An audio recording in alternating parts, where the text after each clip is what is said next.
Good morning. It's Monday, March 1st, shortly before the markets open, looking at what we have in store for today, as well as reflecting on the long-term technical analysis of the S&P 500, where we've been coming from, as well as some predictions that we see going forward.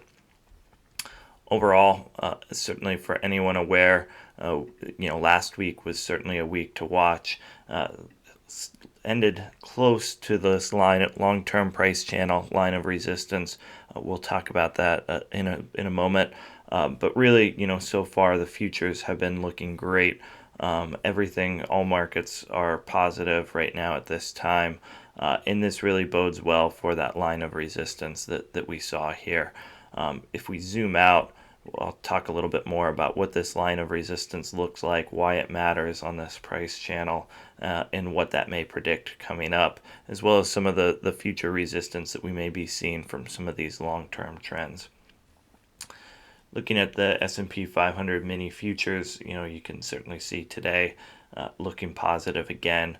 This is this long-term price channel that we've been looking at really since after the setup after the pandemic in the April timeframe.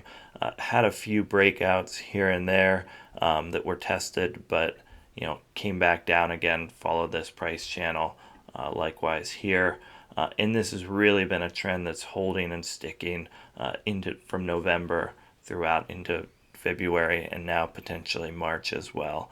We've certainly got some things to consider as we look to the future, but fortunately, overall, a good setup here, and the price channel trend has followed over this line of resistance that we saw on Friday as well. So we'll be continuing to watch this.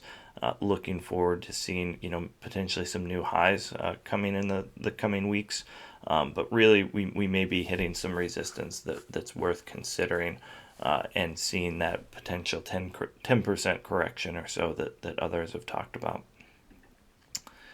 If we look to the longer S&P 500, this line of resistance that I was speaking about, was tested in February. We pulled back from that.